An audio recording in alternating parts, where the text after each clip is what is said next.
Miss Simek here to read Pete the Cat, Trick or Treat Pete by James Dean. It's Halloween. Pete the Cat is excited to go trick-or-treating in his superhero costume. I hope nothing too spooky happens, says Pete. Don't worry, says Pete's dad. We have our flashlights. Let's go trick-or-treating, says Pete.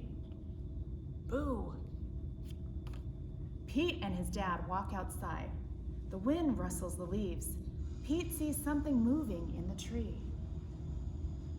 It's just an owl. That wasn't too spooky, says Pete. They arrive at a neighbor's house. Pete rings the bell. He hears a strange sound coming to the door. Trick or treat, welcome. It's just Callie, Pete says. She's not too spooky. Callie joins Pete and his dad trick-or-treating. At the next house, there's something in the yard. Phew, it's just a scarecrow, says Pete. That's not too spooky.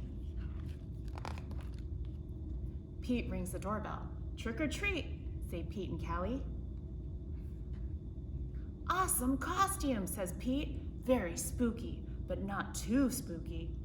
Thank you, says Mrs. Gold, the crossing guard. At the next house, there is something glowing on the steps. Cool, says Pete. Jack-o'-lanterns. Callie rings the doorbell. Trick or treat, say Pete and Callie. It's Pete's teacher. One piece of candy each, she says.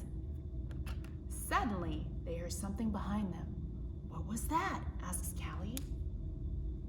Oh, it's just our friend Emma, says Pete. Not spooky, but groovy. One last house, and then we'll go home, says Pete's dad. Pete rings the bell. Ding dong. Yikes, it's a spooky ghost, screams Pete. Don't be silly, Pete. It's just me, says Grandma.